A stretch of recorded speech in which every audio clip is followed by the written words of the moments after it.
اعوذ باللہ من الشیطان الرجیم بسم اللہ الرحمن الرحیم نحمدہ و نصلی علی رسول الکریم وعلی آلہ وصحبہ اجمعین رب اشرح لی صدری ویسر لی امری واحلل عقدۃ من لسانی یفقهوا قولی واجعل لي وزیرا من اہلی آمین یا رب العالمین۔ الحمدللہ رب العالمین۔ ہم لوگ جو ہے سورہ فاتحہ کا ڈسکشن ہم لوگ سورہ فاتحہ پہ کر رہے تھے، تو انشاءاللہ ہم ایسے کرتے ہیں کہ شروع سے ایک بار بات کرتے ہیں تاکہ سارا ریکیپ ہو جائے جو بھی ہم نے پچھلی بار پڑھا۔ تو ہم نے بات کی تھی کہ سورہ فاتحہ جو ہے وہ الحمدللہ ان صورتوں میں سے ہے جو سب سے پہلے کمپلیٹ نازل ہوئی۔ سورہ فاتحہ سے پہلے کئی روایات میں 3 ہیں اور کئی روایات میں 4 وہی جو ہے وہ نازل ہو چکی تھی، لیکن سورہ فاتحہ جو ہے وہ پہلی سورہ ہے جو کمپلیٹ نازل ہوئی تھی۔ دوسری بات یہ کہ سورہ فاتحہ جو وہ قرآن کی سب سے پہلی سورت ہے، اوپننگ سورہ آف دا قرآن ہے، اس لیے اس کا نام سورہ فاتحہ ہے۔ سورہ فاتحہ کو ہم پورے قرآن کی سمری سمجھ سکتے ہیں۔ قرآن میں جو بھی میسیج دیا گیا ہے، جیسا بھی میسیج دیا گیا اس پورے میسیج کو اگر سمرائز کریں تو وہ سورہ فاتحہ بن جاتی ہے۔ سورہ فاتحہ مکی ہے یا مدنی صورت ہے، اس کے بارے میں اختلاف ہے۔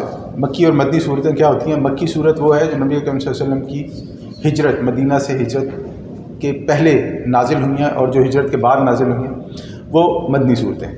تو ہم آ جاتے ہیں ڈائریکٹ اب سورہ پہ۔ ہم نے بات کی تھی کہ سب سے پہلا لفظ جو سورہ فاتحہ کا ہے وہ ہے الحمد۔ الحمد کا کیا مطلب ہے؟ ہم لوگ ہمیشہ ہی کہتے ہیں الحمد للہ رب العالمین۔ الحمد یعنی اللہ تعالیٰ کی تعریف، اللہ تعالیٰ کی ثنا، اللہ تعالیٰ کی بڑائی بیان کرنا۔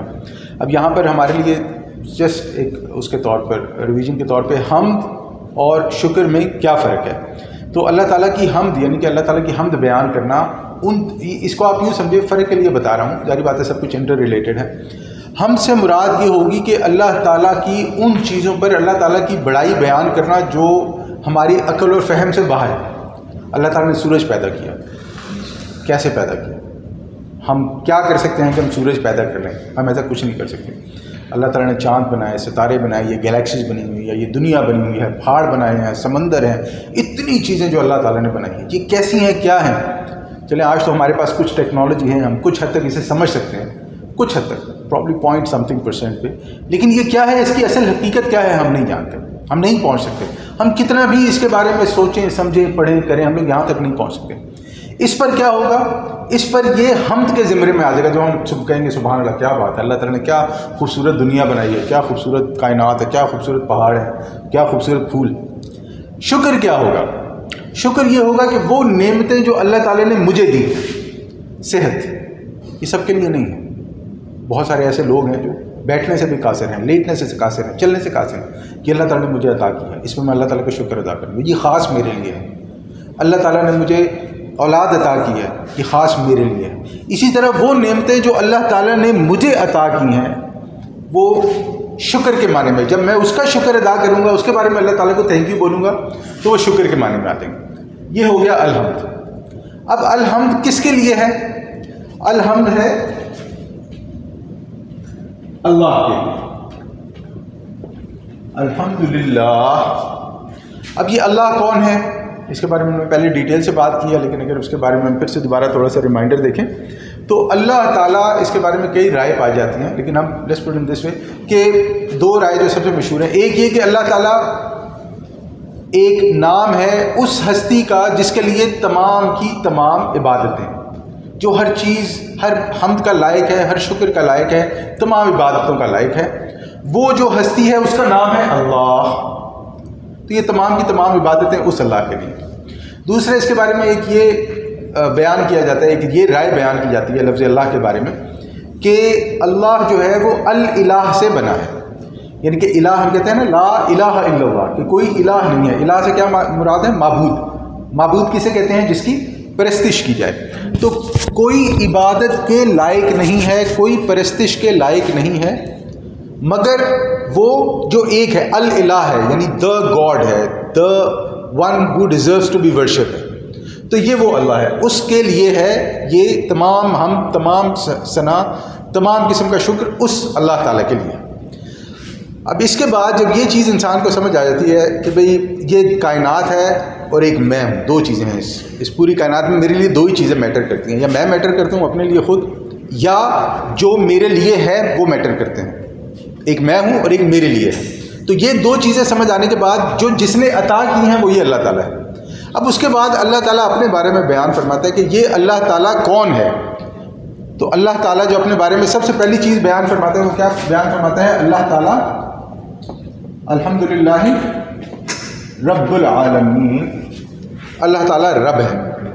پھر ہم نے رب کے بارے میں بھی بڑی ڈیٹیل سے بات کی تھی کہ رب کا بہترین کانسیپٹ سمجھنے کا یہ ہے کہ جو ایک چھوٹا بچہ اپنے والدین کے لیے جو ان سے امیدیں رکھتا ہے، جو ان سے ایکسپیکٹیشنز رکھتا ہے کہ اگر میں بیمار ہو جاؤں گا، اگر مجھے کچھ چاہیے ہے، اگر میری کوئی تکلیف ہے، اگر میری کوئی پریشانی ہے، تو وہ بچہ اپنے والدین کی طرف آتا ہے، اپنے والدین کی طرف بھاگتا ہے.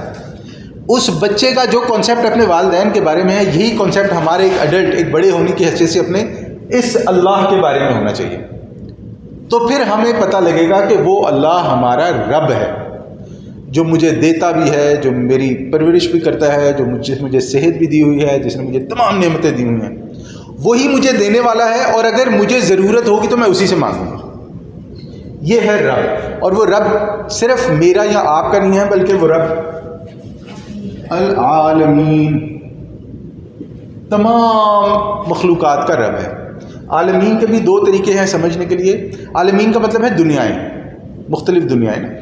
اب اگر ہم دیکھیں آج کی دنیا میں تو ایزی ہے کہ ہم 8, 10, 12 گھنٹے کی فلائٹ لیں اور ایک کانٹیننٹ سے دوسرے کانٹیننٹ، دوسرے ملک میں پہنچ جائیں. لیکن آپ سوچیں کہ اگر فرض کریں آج سے کوئی 50 سال، 50 تو نہیں چلیں، ہم 200 سال کہتے ہیں، 200 سال پرانا کوئی بندہ زندہ ہو جائے اور آپ اسے نہ جہاز میں بٹھائیں امریکہ سے، وہ امریکہ میں رہا ہے، اور یہاں سے اٹھا کے آپ جہاز سے اسے اٹھا کے آج کی دنیا میں آپ جو ہے، یعنی کہ اس کے لیے یہ سب دیکھ لے وہ، اس کے بعد آپ اٹھا کے یہاں سے آج کی دنیا میں سے افریقہ بھیج دیں یا مڈل ایسٹ بھیج دیں یا چائنا بھیج دیں، اس کے لیے 12 گھنٹے میں پوری دنیا بدل گئی. تو اس سے ایک چیز یہ بھی سمجھ میں آتی ہے کہ اللہ تعالیٰ ہر دنیا کا رب ہے. آپ کسی بھی کلچر کے ہیں، آپ دنیا کے کسی بھی کونے میں رہتے ہیں، آپ جو بھی کھاتے ہیں، آپ جو بھی پہنتے ہیں، آپ اپنے بارے میں جو بھی سمجھتے ہیں، اللہ تعالیٰ نے دنیا کے کسی بھی حصے میں کچھ بھی آپ کو دیا ہے، وہ رب ہے. اس دنیا کے ہر کونے میں، ہر حصے میں، ہر مخلوق کا، ہر جگہ بسنے والے کا رب ہے. تو الحمدللہ رب العالمین، یہ ہے وہ رب پالنہار، ٹیک کیئر کرنے والا، سب نعمتیں، سب ہر قسم کی آسائش، ہر قسم کی چیزیں دینے والا. اس دنیا میں جتنے لوگ ہیں ان سب کے لیے، اور صرف دنیا میں لوگ نہیں، دنیا میں جتنی بھی چیزیں ہیں، جو جاندار ہیں ان کا بھی رب ہے، اور جو بے جان ہے کیا ان کا رب ہے؟ ان کا بھی رب ہے. کیونکہ اس دنیا میں ہمارے پاس جو کچھ بھی موجود ہے وہ اللہ تعالیٰ کا ہی بنایا ہوا ہے، وہ اللہ تعالیٰ کا ہی عطا کردہ ہے. ہم نے اللہ تعالیٰ کی عطا کردہ چیزوں کو بدل کر اسے اپنے لیے تمام چیزیں بنا دی ہیں. اپنے سے ہم کچھ کریٹ نہیں کر سکتے، کر بھی نہیں سکتے، ساری بات ہے. اللہ تعالیٰ ہے جو خالق، تو اللہ تعالیٰ ہے.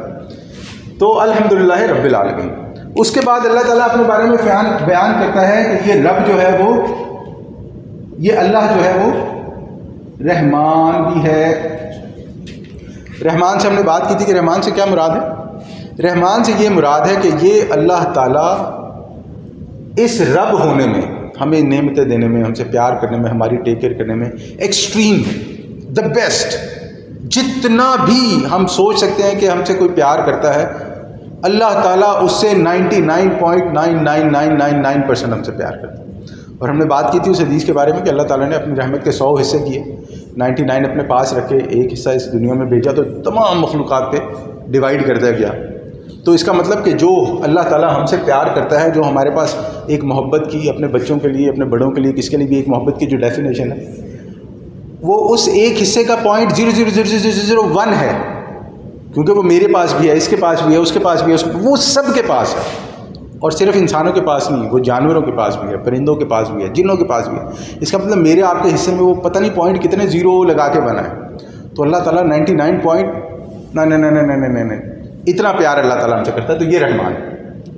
لیکن ایک چیز جو اس رحمان میں پائی جاتی ہے، ایکسٹریم تو پائی جاتی ہے، لیکن اس رحمان میں دوام نہیں ہے، کنسسٹنسی نہیں. مثلا اگر مجھے بہت زیادہ پیاس لگی ہے اور میں پانی پیوں گا تو پیاس بجھ جائے گی، ختم ہو جائے گی. اگر کسی کو بہت زیادہ غصہ آیا ہے کسی معاملے پر، کسی مسئلے پر، اگر وہ مسئلہ حل ہو جائے تو وہ غصہ کم ہو جاتا ہے. اسی طرح اگر کسی کو اپنے بچوں پر کسی پر بہت پیار ہے، بڑا ان کو پراؤڈ ہیں ان سے، وہ بڑا کرتے ہیں، لیکن اگر بچہ کوئی ایسا کام کرے جو غلط ہو تو وہ پیار کم ہو جاتا ہے. تو یہ رحمان جو ہے یہ ایکسٹریم تو ہے، لیکن اس کے اندر دوام نہیں ہے، اس کے اندر ایٹرنیٹی نہیں ہے. تو اس ایٹرنیٹی کے لیے اللہ تعالیٰ نے اپنی ایک اور صفت بیان کی کہ اللہ تعالیٰ رحمان ہونے کے ساتھ ساتھ رحیم بھی ہے. رحیم کا مطلب ہے کہ جو چیز اس کے اندر پائی جاتی ہے وہی چیز یہ بھی ہے، لیکن ایٹرنیٹی کے ساتھ، وہ کبھی کم نہیں ہوتی.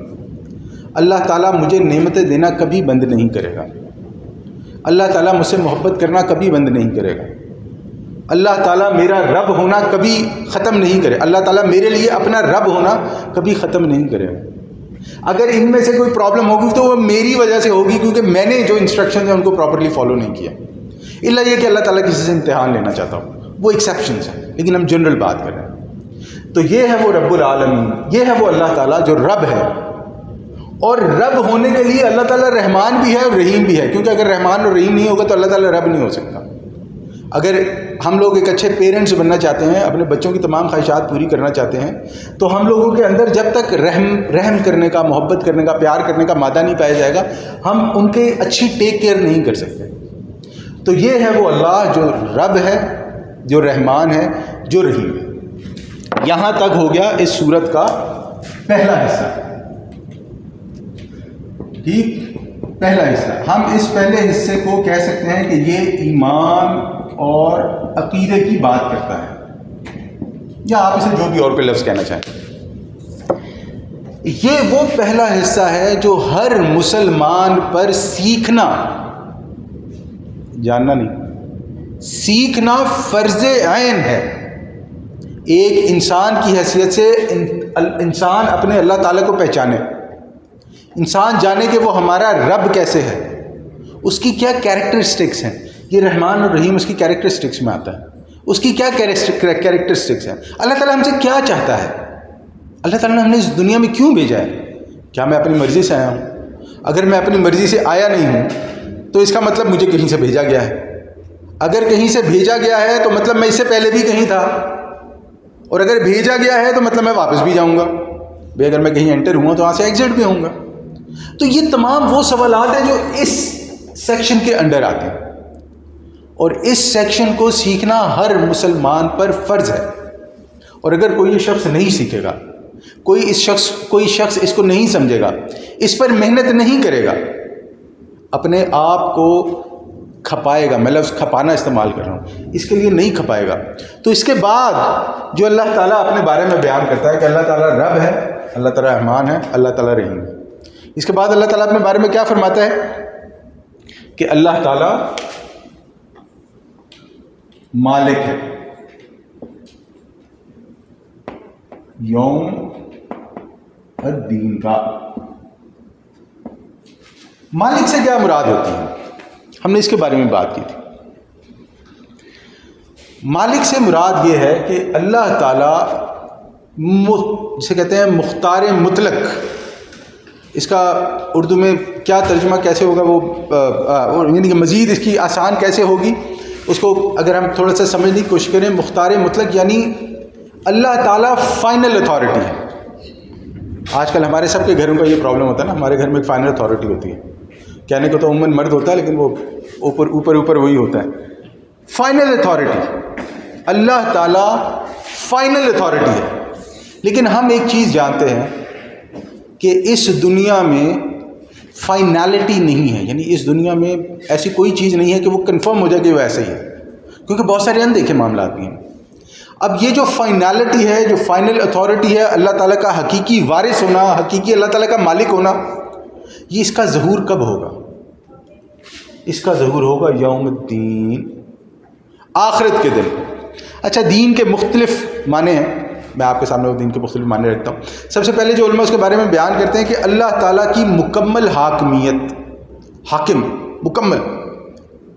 دوسرا اس کے بارے میں حاکم سے کیا مراد ہوتا ہے، مکمل حاکمیت سے کیا مراد ہوتا ہے کہ حاکم وہ انسان ہوتا ہے کہ جہاں پر اس کے سامنے سفارشات پیش کی جاتی ہیں وہ کسی کی سفارش نہیں کرتا. یعنی اللہ تعالیٰ مالک ہے، یوم الدین ہے، آخرت کے دن کا مالک ہے. وہاں پر اللہ تعالیٰ کے سامنے میں اور آپ نہ کوئی رشوت دے سکتے ہیں، نہ کوئی سفارش پیش کر سکتے ہیں، نہ کوئی بہانہ پیش کر سکتے ہیں. اس کانسیپٹ میں اگر ہم اللہ تعالیٰ کو مالک نہیں سمجھیں گے تو اس یوم الدین کا کانسیپٹ ہمارے نزدیک کلیئر نہیں ہوگا. دوسری بات، مالک سے اللہ تعالیٰ مالک ہے، اللہ تعالیٰ ہماری تمام عبادات کا مستحق ہے. ہم عبادت پر بھی بات کریں گے، عبادت کیا ہوتا ہے.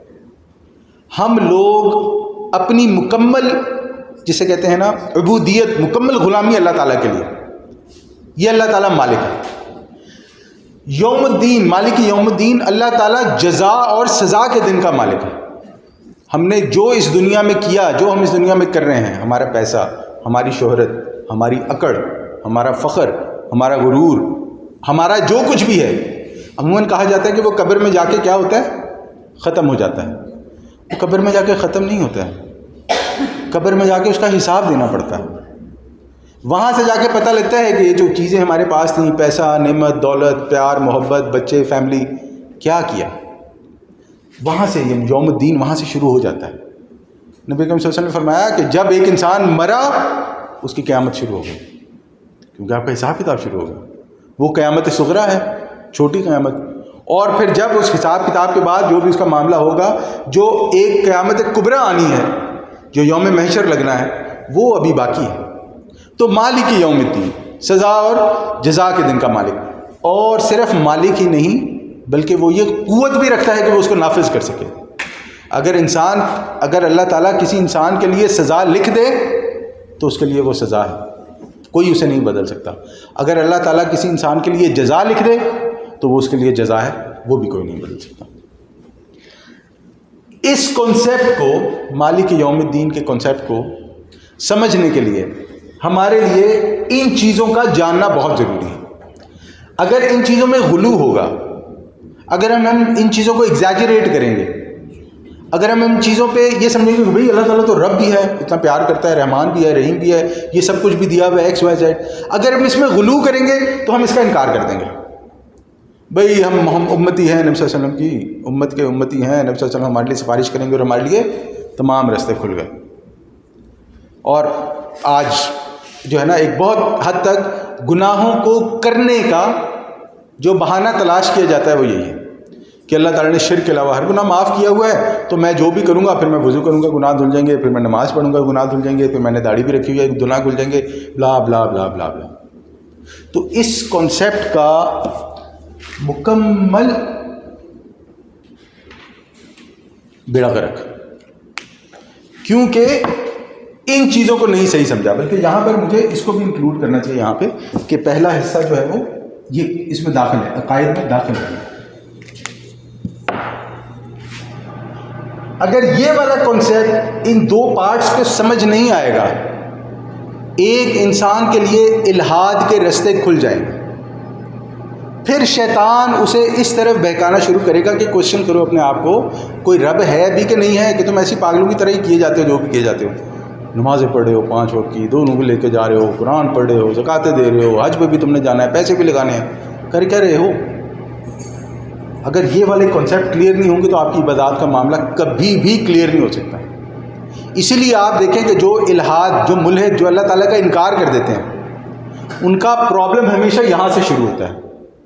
بلکہ یہاں سے شروع ہوتا ہے کہ بھئی اگر دنیا بنی ہوئی ہے تو بنی ہوئی ہے نا، کون سی قیامت آ گئی ہے، میں نے تو نہیں بنائی، جس نے بھی بنائی اپنے لیے بنائی ہوگی. یہاں سے پرابلم شروع ہوتا ہے اور یہاں تک پہنچتے انکار کی صورت اختیار کر جاتا ہے کہ بھئی جب میں اپنی مرضی سے آئے نہیں تو میں پھر جواب دے کیوں ہوں. میں نے اللہ تعالیٰ کو کہا تھا کہ مجھے مرد بناؤ، میں اللہ تعالیٰ کو کہتا ہوں کہ مجھے عورت بناؤ. میں نے اللہ تعالیٰ کو کہا تھا کہ مجھے دنیا، یہ وہ سارے سوال ہیں جو پھر شیطان آپ کے دماغ میں ڈالنا شروع کر دے گا.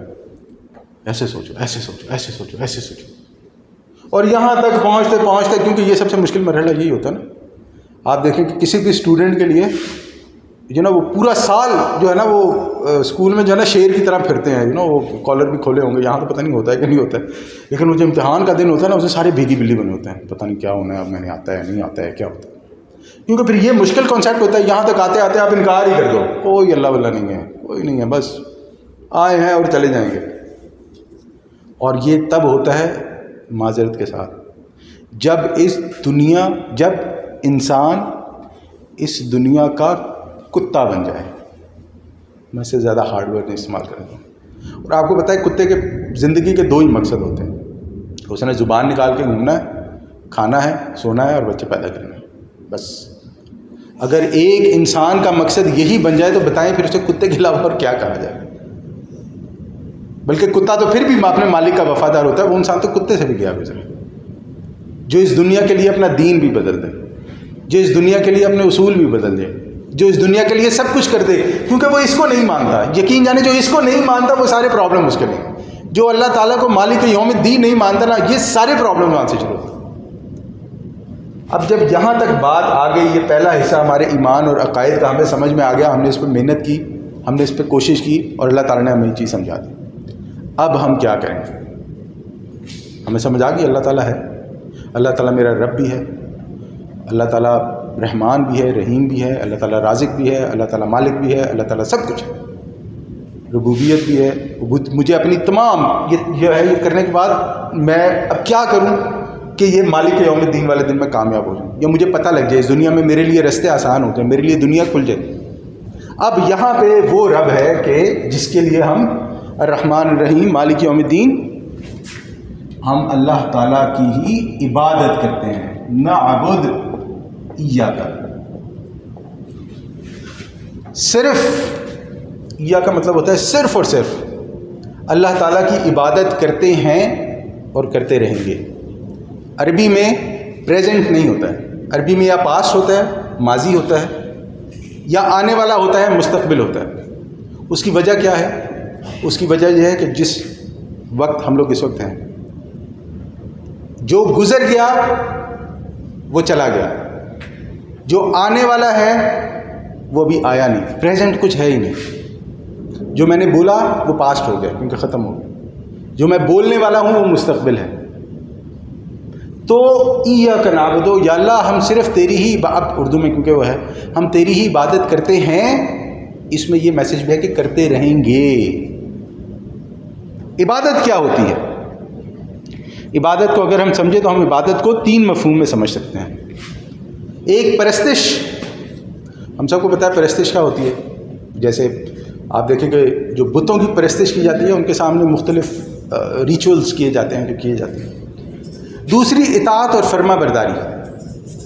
ہمارے یہاں آج مسلمانوں کے خاص یہ بڑا مسئلہ ہے دنیا میں, بلکہ یہ کہنا چاہیے دنیا میں اب یہ اطاعت اور فرما برداری کا ریپلیسمنٹ انسان کے ملک کا آئین اور کانسٹیٹیوشن بن چکا ہے. یہ بہت بڑا مسئلہ ہے آج اس دنیا میں کہ بھئی جو بن گیا, جو آج سے 100 2 3 4 5 100 سال پہلے بن گیا, جو لوگوں نے مل کے بنا دیا, تمام کا تمام ایمان اس کے اوپر آ گیا. آپ اسے چیلنج کرنا گناہ سمجھتے ہیں. بلکہ اپنے ملک میں نے تو ایسے بھی جاہل لوگ دیکھے ہیں جو کہتے ہیں کہ میرا ایمان ہے کہ جو ہے نا ہماری جو ہے نا وہ کیا اسے کہتے ہیں ترقی, اور وہ فلانی جو ہے نا وہ فلانے ازم میں ہے یا جمہوریت میں ہے یا کیپٹلزم میں ہے فلان.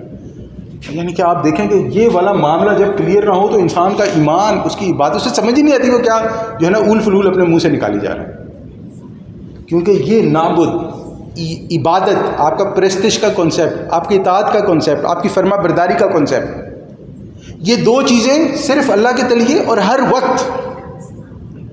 اگر یہ کانسیپٹ کلیئر نہیں ہوگا ہم لوگ کبھی بھی نہیں جان سکیں گے کہ اللہ تعالیٰ کی عبادت کرنا ہے کیا, ہم اللہ تعالیٰ کے عبادت کے کانسیپٹ کو کیا سمجھتے ہیں. اور میں نے آپ سے کہا تھا میں عبادت کے بارے میں آپ سے ایک اور چیز بتاؤں گا کہ عبادت دراصل عبادت کی اقسام کیا آئیں گے. دیکھیں عبادت اگر ہم جنرلائز کریں نا عبادت کو, عبادت کی 3 قسمیں بنا سکتے ہیں. سب سے پہلی قسم یہاں سے شروع ہو جاتی ہے قلبی عبادت, کہ میں محبت کس کے لیے کرتا ہوں,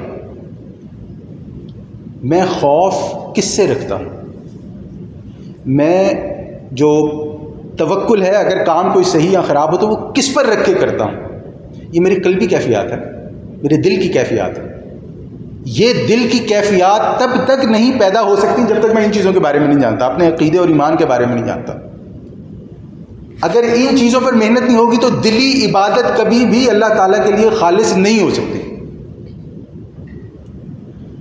دوسری میری بدنی عبادات، بدنی ہم سب جانتے ہیں، جس میں نماز ہے، آپ کا روزہ ہے، آپ کا حج ہے، اسی طرح اور بھی چیزیں جب آپ اللہ تعالیٰ کے لیے کرتے ہیں. اب اگر میں یہاں کھڑا اللہ تعالیٰ کی محبت میں، اللہ تعالیٰ یہ بھی میری ایک قسم کی بدنی عبادت ہے. آپ یہاں پہ آئے ہیں، اپنا وقت نکال کے آئے ہیں، بیٹھے ہیں، وہ سب کر رہے ہیں، یہ بھی آپ کی ایک قسم کی بدنی عبادت ہے. جب ان چیزوں میں اللہ تعالیٰ کی پرستش، فرما برداری، اطاعت ہمہ وقت 24/7 شامل ہو تو یہ آپ کی عبادت میں شامل ہو جائے گی. اور تیسری جو ہم کماتے ہیں، اللہ تعالیٰ نے جو ہمیں رزق دیا ہے، جس میں ہمارا مال بھی شامل ہے، جس میں ہمارا وقت بھی شامل ہے، جس میں ہماری اولاد بھی شامل ہے، ہمارے پاس جو کچھ اللہ تعالیٰ نے دیا ہے، ہماری آواز، ہماری زبان، ہمارے دیکھنے سے لے کر اس سے لوگوں کو فائدہ پہنچانے تک، یہ تمام چیزیں آپ کی مالی عبادت میں شامل ہو جائیں گی. مال صرف پیسے، رزق صرف پیسہ ہی تو نہیں ہے نا. اللہ تعالیٰ نے صحت بھی تو دی ہے، یہ بھی تو رزق ہے. اب اگر میں جو ہوں وہ جاہل ہوں تو میں اس صحت کو شراب پی کے خراب کر دوں، یا میں اگر اللہ تعالیٰ سے ڈرتا ہوں تو میں اس صحت کو اللہ تعالیٰ کی دین کو جو ہے لوگوں تک پہنچانے میں لگا دوں. کام تو دونوں میرے بدنی ہیں. تو یہ چیز سمجھنی بہت ضروری ہے. اس کے بعد ہم کہتے ہیں اللہ تعالیٰ کی اس عبادت کے بعد یہاں پہ یہ چیز ذہن میں رہنی چاہیے نا کہ اللہ تعالیٰ مالک ہے، اللہ تعالیٰ نے مجھ سے حساب کتاب لینا ہے، میں نے اپنی زندگی ایک ڈگر پہ گزارنی ہے، تو اب میں اللہ تعالیٰ کی عبادت اور اس عبادت کے لیے اللہ تعالیٰ سے مدد کا طالب ہوں. ایاک نعبد ہوگا، ایاک نستعین. پھر وہی بات ایاک جو میں نے پہلے آپ سے عرض کی تھی کہ ایاک کا مطلب صرف اور صرف تجھ سے ہی مدد چاہتے ہیں. لیکن یہ مدد والا معاملہ جو ہے نا یہ بڑا مشکل ہے. مدد والا معاملہ کیسے مشکل ہے؟ مدد والا معاملہ ایسے مشکل ہو جاتا ہے کہ کبھی ہم لوگ آ کے ایک ایسے پوائنٹ پہ پھنس جاتے ہیں کہ اب ہم کہتے ہیں کہ لو جی یہ جو بیٹھا ہے نا کرسی پہ، اگر اس نے سائن نہ کیے نا تو میرا تو کام خراب ہو گیا، میں تو کچھ نہیں کر سکتا.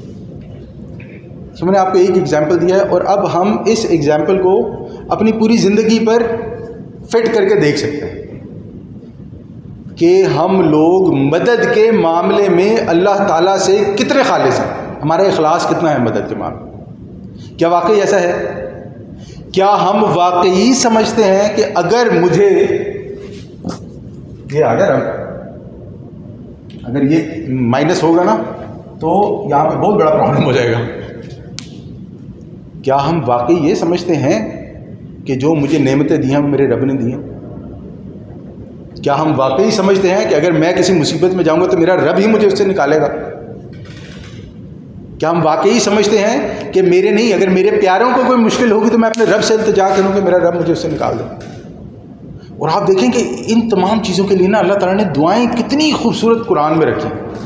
ربنا آتنا فی الدنیا حسنۃ، کہ میرے رب مجھے دنیا میں دے حسنۃ بہترین، وفی الآخرۃ حسنۃ. یہ حسنۃ جو ہے نا اس کا اردو میں کوئی ترجمہ جو ہے نا وہ کیا تھا، لیکن حسنۃ جو ہے نا وہ حسن ہی ہے.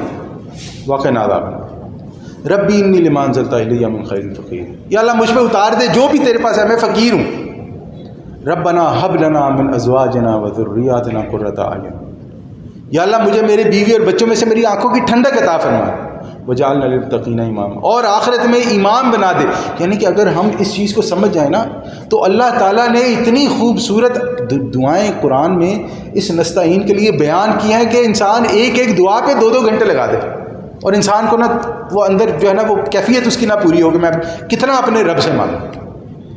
تو ایاک نعبد و ایاک نستعین. اگر ہم اپنی کسی بھی ضرورت کے لیے، کسی بھی احتیاج کے لیے یہ سمجھتے ہیں کہ یہ میرے رب کے حکم یا اذن کے بغیر پوری ہو سکتی ہے، یا میرا رب اس کو نہیں پورا کر سکتا، دونوں میں پازیٹیو اور نیگیٹو، تو یہ والا پرابلم آپ کا بہت ابھی جو ہے نا بڑے پرابلم میں ہے. یہ والا حصہ ابھی اس پہ کام کرنے کی بہت ضرورت ہے. ابھی یہ والا معاملہ سمجھ نہیں آیا.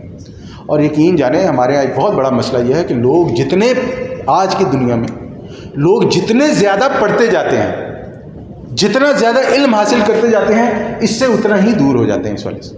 پتہ نہیں کیوں ایسا کیا ہے کہ اس کے 2 حصے ہیں، کیونکہ ہم لوگ ایک ایسے معاشرے میں رہ رہے ہیں جہاں پہ یہ معاشرہ یہ مسئلہ ہے اور بڑا سیریس مسئلہ ہے.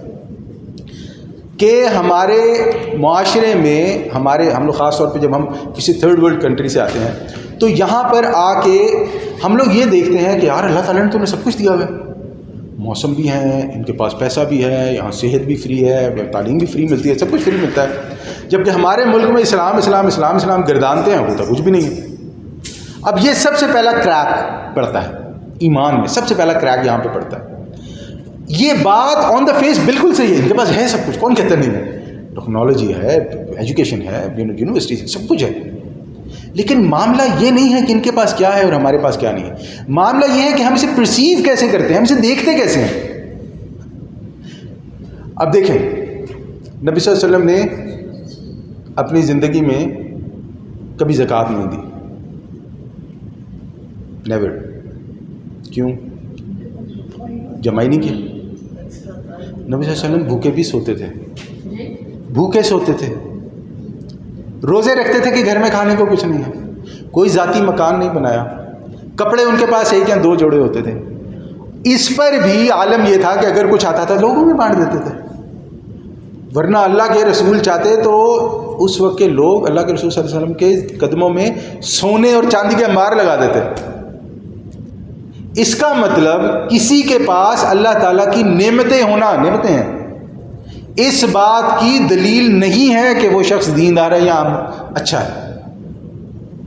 آج اگر ہم دیکھیں، پر ادھر نہیں جاتے، زیادہ بات لمبی ہو جائے، تو جب ہمارے ذہن میں یہ پرابلمز آتے ہیں، یہ سارے کنٹرڈکشنز ہمارے ذہن میں آتے ہیں، ہم کہتے ہیں کہ یہ نستعین والا پرابلم ہے، یہ جو ہے نا یہ کچھ ٹھیک نہیں ہے، میں تو اللہ تعالیٰ سے کہتا ہوں کہ مجھے جو ہے نا وہ اتنے پیسے دے دے، اتنا دے دے، اتنا ہوتا ہی نہیں، بلکہ اس کی بجائے جو ہے وہ جو کافر ہیں ان کے ساتھ ہی ہوتا ہے، وہ فلانے ہیں ان کے ساتھ ہی ہوتا ہے۔ تو یہ ایاک نعبد، عبادت کے بعد اس عبادت کا کنسیپٹ جب آپ کے پاس کلیئر نہیں ہوگا، اس عبادت کی آپ کے پاس سمجھ نہیں ہوگی، تو یہ جو استعانت ہے، اللہ تعالیٰ سے مدد طلب کرنا جو ہے، یہ بالکل پولیوٹ ہو جائے گا، یہ بالکل پرابلم میں آ جائے گا، یہ آپ کے لیے بالکل کنسیپٹ جو ہے نا کانٹرڈکٹ ہو جائے گا۔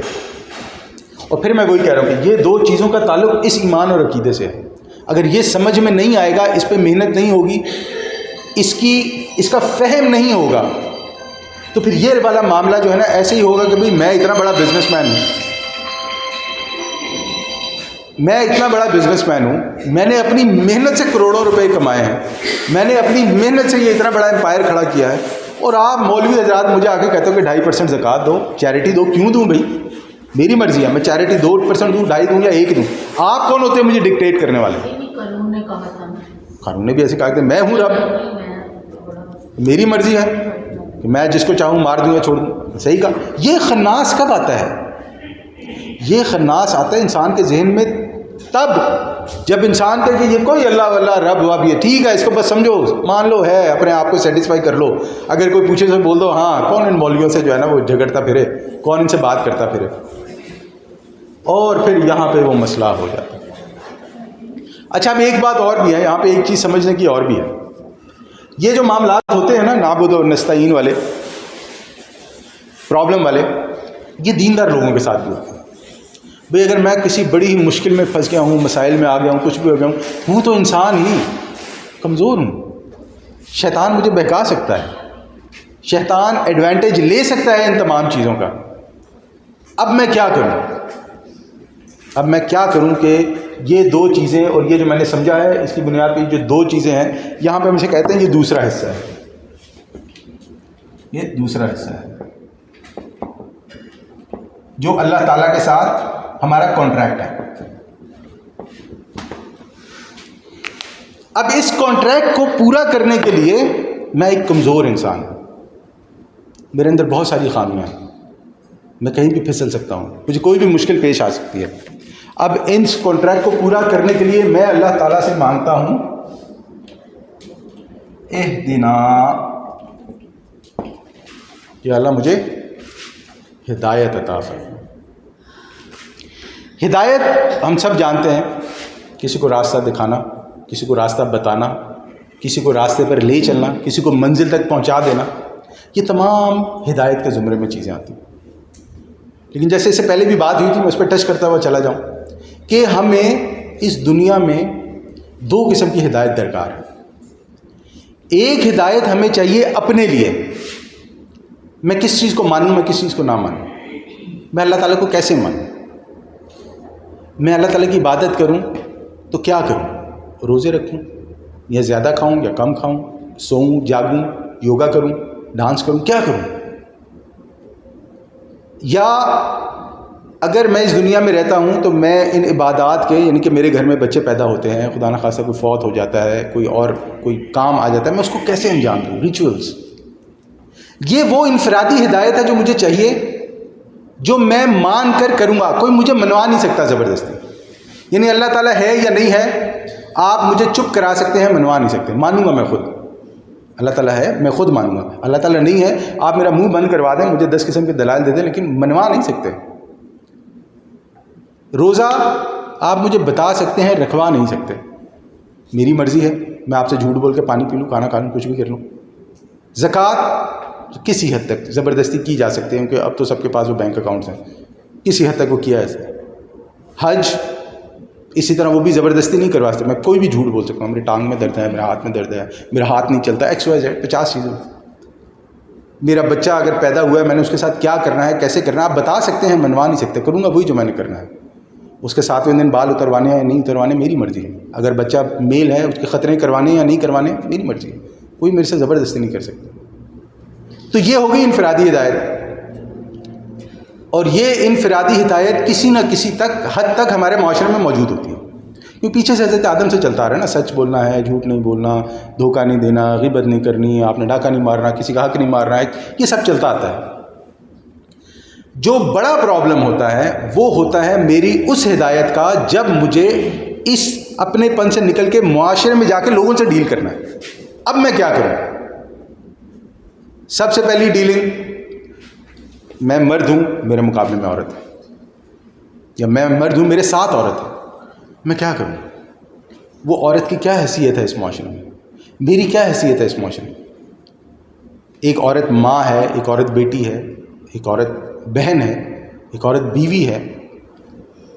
وہ اس عورت کے لیے یہ سارے رولز ہیں، لیکن میں ایک مرد ہوں، میرے لیے تو یہ رولز نہیں ہیں، میں کیا کروں؟ میں اس عورت کو کیسے ٹریٹ کروں؟ اگر وہ عورت میرے پہ ڈیپینڈنٹ ہے تو میں ایسا کیا کروں کہ جہاں پر معاملات خراب نہ ہو، یہ سوسائٹی میں پرابلم نہ آئے؟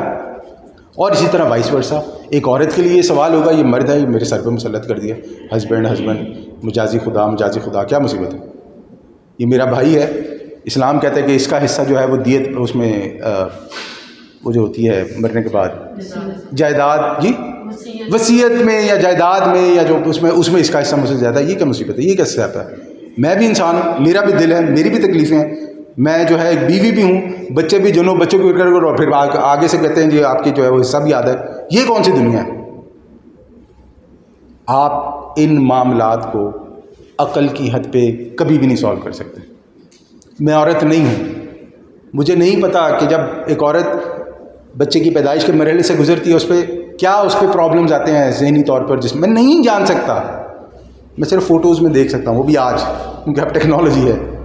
مجھے نہیں پتا کہ وہ عورت کن تکلیفوں سے گزر کے بچوں کو پالتی ہے، اللہ تعالیٰ نے اس کے اندر کیسے ایسے فنکشن رکھے ہیں۔ لیکن پھر جب میں دیکھتا ہوں چیزوں کو سمجھتا ہوں تو پھر مجھے پتہ لگتا ہے کہ کیوں اللہ تعالیٰ نے کہا ہے کہ ماں کے پیروں تلے جنت جو سب سے بڑا انعام ہے اسے ماں کے پیروں تلے کر دیا۔ کیوں کر دیا بھائی؟ اب آپ سمجھ رہے ہیں کتنے کانٹرڈکشنز آتے ہیں جب میں اپنی عقل سے اور آپ اپنی عقل سے سوچیں گے تو۔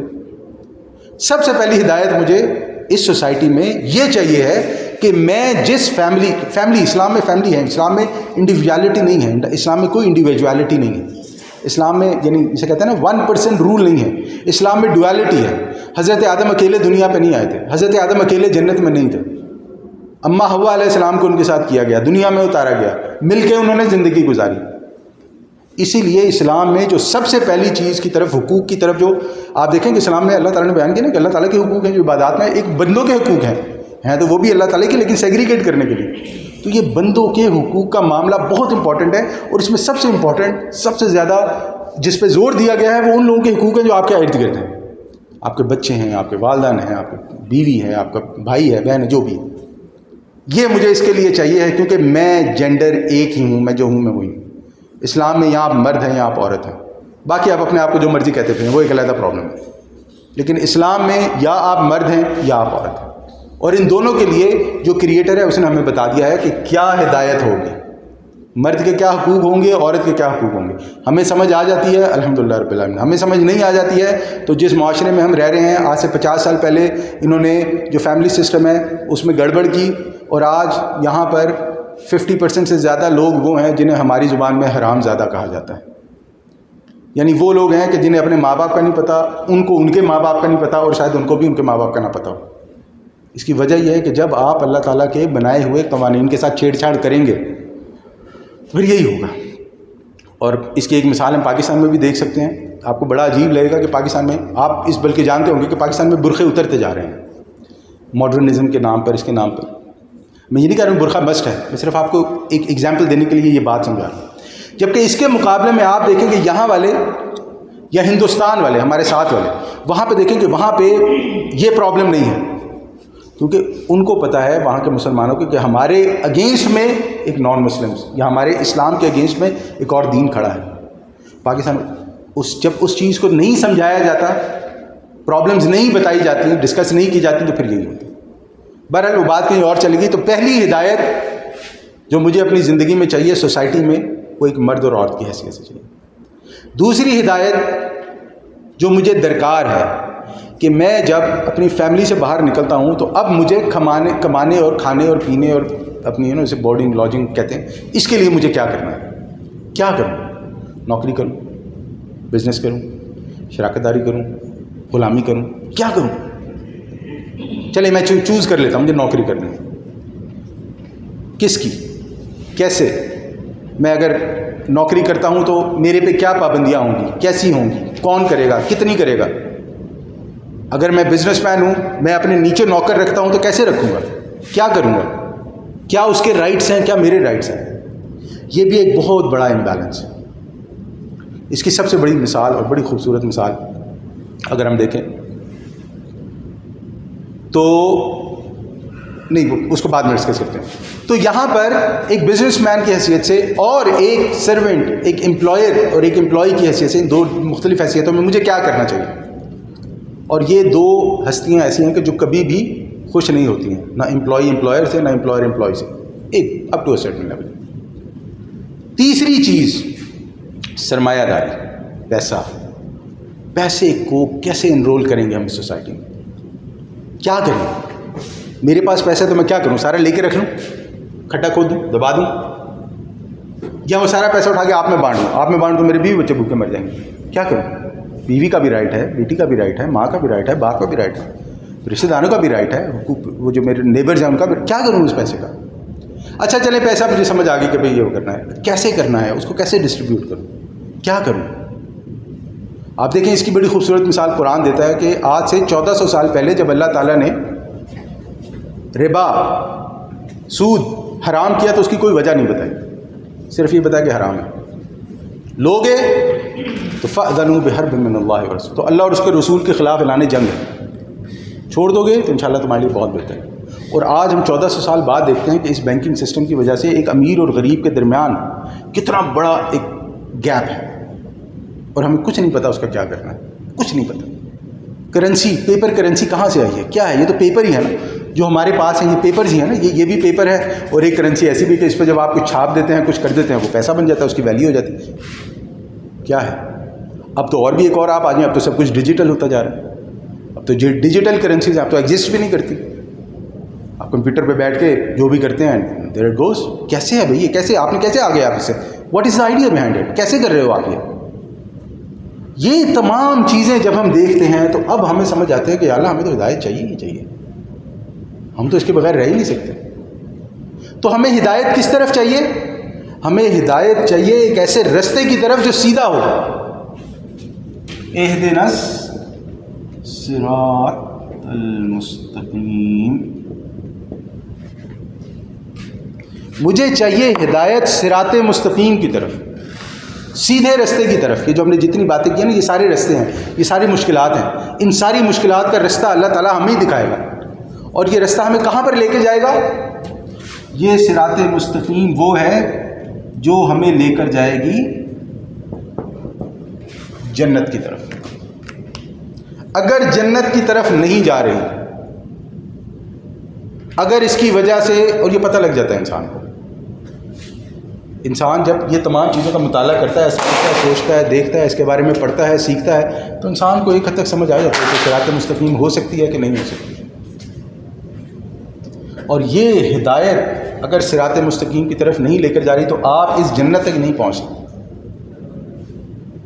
اور اس صراط مستقیم کا تعین کون کرے گا؟ ہمیں کیسے پتہ لگے گا؟ کون بتائے گا ہدایت کیا ہے؟ صراط الذین انعمت، اہدنا الصراط المستقیم. اب یہ جو صراط الذین انعمت علیہم، یعنی ان کا راستہ جن پہ اللہ تعالیٰ کے انعام ہوئے، غیر المغضوب علیہم، وہ نہیں جس پر اللہ تعالیٰ کا غصہ ہوا، ولا الضالین، نہ ان کا جو گمراہ ہوئے. اب یہ جو اللہ تعالیٰ نے 2-3 چیزیں بیان کی ہیں، اس پہ ہم ابھی آئیں گے، میں لکھوں گا. اس کے بارے میں ہمیں کیسے پتہ چلے گا؟ یہاں پر ہمارے پاس اس ہدایت کا کانسیپٹ آتا ہے، اہدنا الصراط المستقیم کا، وہ ہے وحی اور نبی علیہ السلام. اگر ہم لوگ اس وحی کو اس نبی کے بغیر سمجھیں گے تو یہ بالکل ایسے ہی ہے کہ میں MBBS کی کتاب پڑھ کر ڈاکٹر بننا چاہوں. میں کہوں میں نے کتابیں پڑھ لی ہیں، میں نے YouTube پہ ٹیٹوریل بھی دیکھ لی ہیں، میں نے جو ہے نا وہ اپنی عقل بھی لگا لی ہے، آئے میں آپ کی ہارٹ سرجری کر دیتا ہوں. اب تو سب کچھ ملتا ہے نا، مارکیٹ میں ہم جائیں کچھ بھی خرید لیں، Amazon پہ کچھ بھی اویلیبل ہے. سوچیں اگر میں یہ کروں تو میں کتنا بڑا قاتل ہوں گا، میں کتنے لوگوں کو قتل کر دوں گا. آپ اسے چھوڑیں، آپ نیچے ہی آ جائیں، میں کسی کو جو ہے پیٹ میں درد ہو رہا ہے اور میں اسے کوئی غلط دوا دے دوں گا، میں نے پڑھا ہے، وہ کتابیں پڑھی، میں نے پڑھا خود، کیا ہوگا؟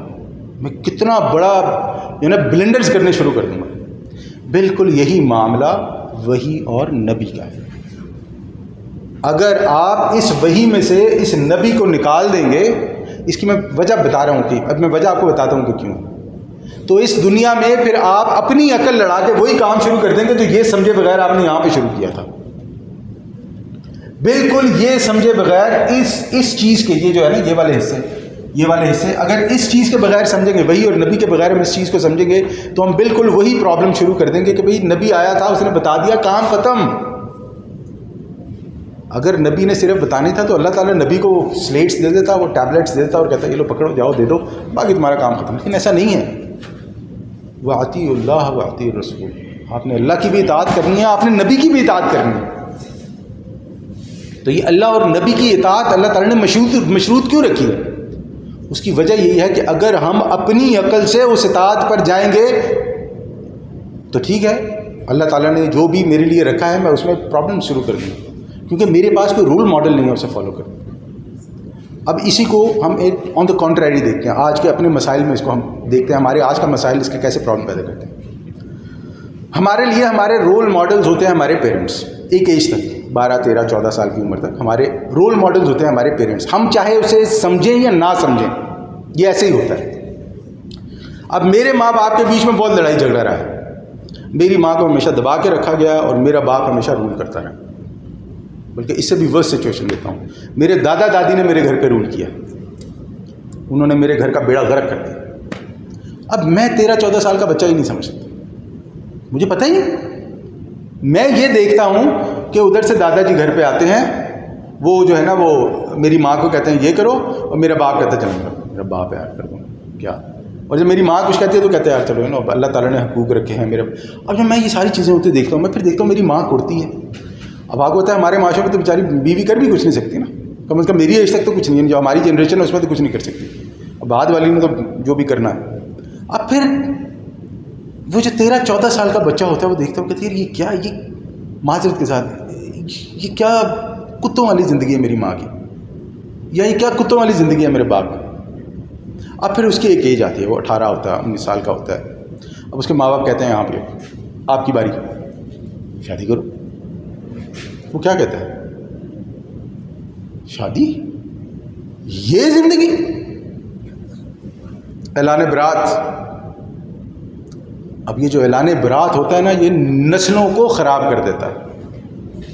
کہاں سے شروع ہوا؟ جب آپ نے اس وحی کو اس نبی سے علیحدہ کر کے اسلام کی جو تعلیمات ہیں اپنی عقل سے سمجھنے کی کوشش کی، بیڑا غرق کر دیا، معاشرہ بیڑا غرق کر دیا. میری ماں ہے، میرا باپ ہے، میرے بچے ہیں، تیرے بچے ہیں، تو بیوی ہے، میں بیوی ہوں، یہ ہسبینڈ. اور دیکھیں آج ہمارے یہاں بہت ساری چیزیں ہیں جو غلط ہیں، مردوں کے لیے حلال ہیں، عورتوں کے لیے غلط ہیں، کیونکہ وہ اگر کریں گے تو ہماری غیرت پہ بات آتی. یہ معاملات وحی اور نبی کے اگر پراپر پرسپیکٹو میں نہیں سمجھیں گے، پوری کی پوری جو معاشرہ تو خراب ہوگا ہی ہوگا، دین کا پورا بیڑا غرق ہوگا. اب جب یہ چیز سمجھ میں آ گئی ہمیں کہ یہ ہدایت صراط مستقیم کی طرف اس جنت میں لے جائے گی انشاءاللہ، اللہم اجعلنا منہم، اللہ تعالیٰ ہمیں ان میں سے کر دے. تو اب جب اس کانسیپٹ کو آپ نے سمجھ لیا نا، تو اب جب اللہ تعالیٰ آگے کہتے ہیں نا کہ اہدنا الصراط المستقیم صراط الذین یہ والا یوز کرتے ہیں کہ صراط الذین انعمت علیہم، پھر غیر المغضوب علیہم، پھر ولا الضالین.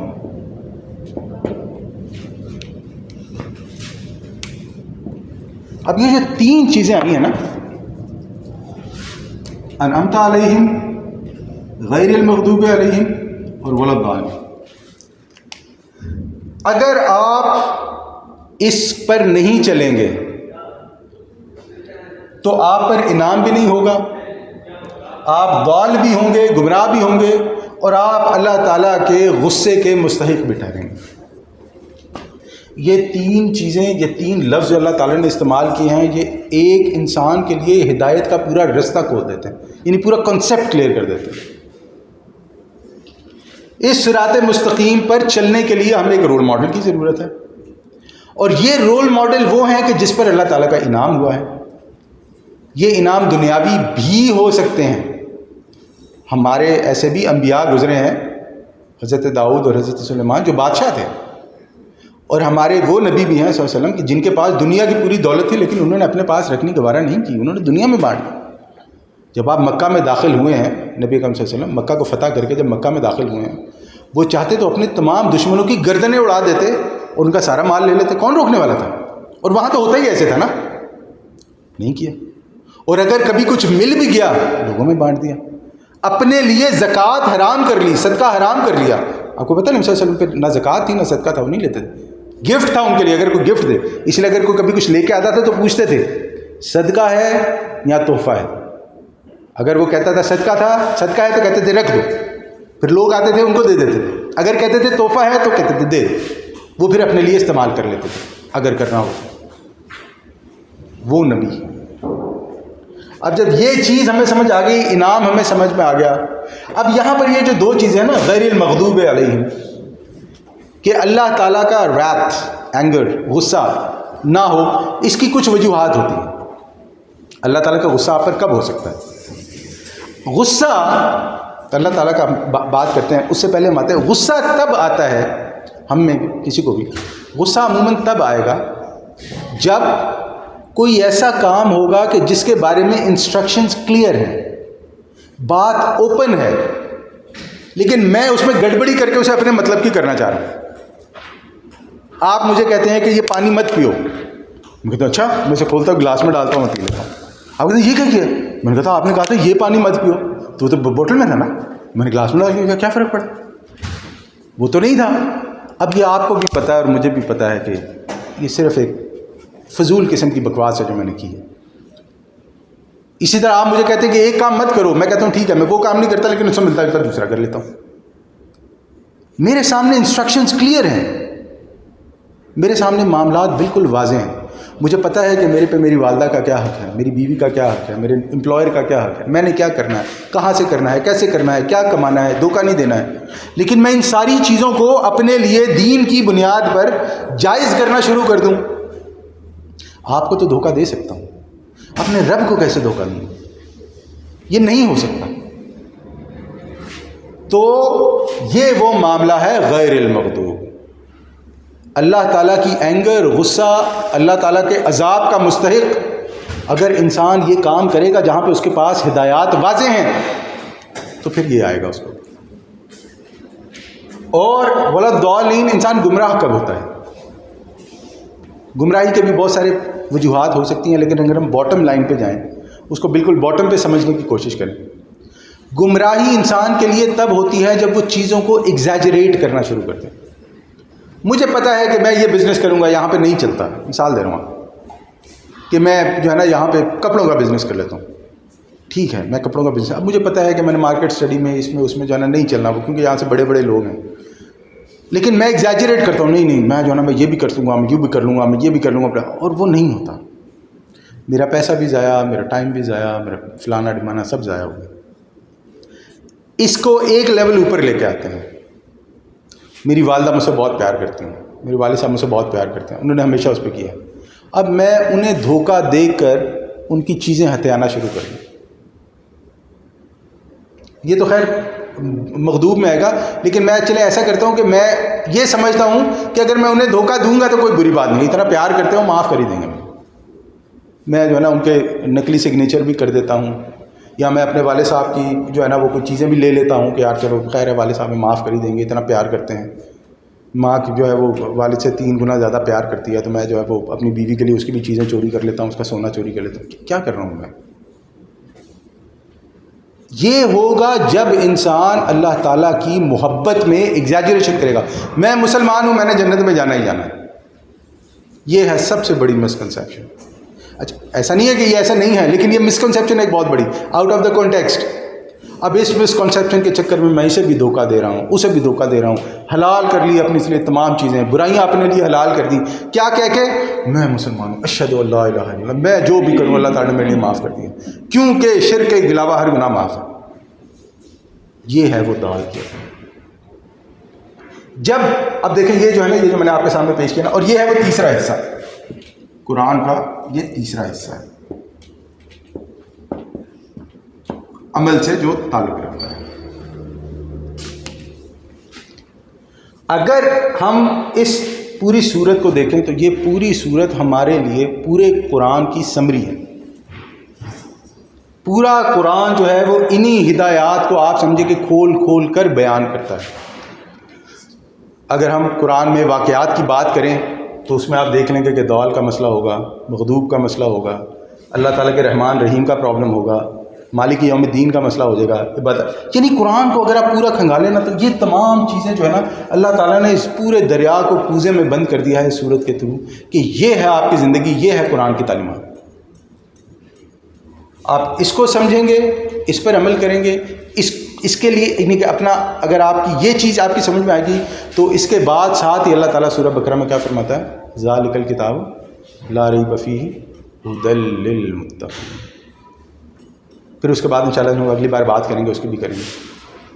تو بات کرنے کا کیا مطلب کہ یہ ہے وہ سورہ فاتحہ، یہ ہے وہ پورے قرآن کی summary, opening chapter of the Quran, preface of the Quran, کہ جس پر ہم نے ابھی آلموسٹ 45-50 منٹس لگائے ہیں، اور ہم نے ایک بالکل چھوٹی اس میں سمجھا، یقین جانے چھوٹی ہے، ورنہ سورہ فاتحہ پہ 3-4 لیکچر ہوتے ہیں. ایک چھوٹی اس میں ہم نے سمجھا ہے کہ سورہ فاتحہ کیا ہے اور ہمیں کیا میسج دیتی ہے، اور اللہ تعالیٰ ہم سے کیا چاہتا ہے اور ہمیں کیا کرنا چاہیے. یہاں تک ہم بات رکھیں گے انشاءاللہ. اور اس کے بعد ہم آمین کہتے ہیں.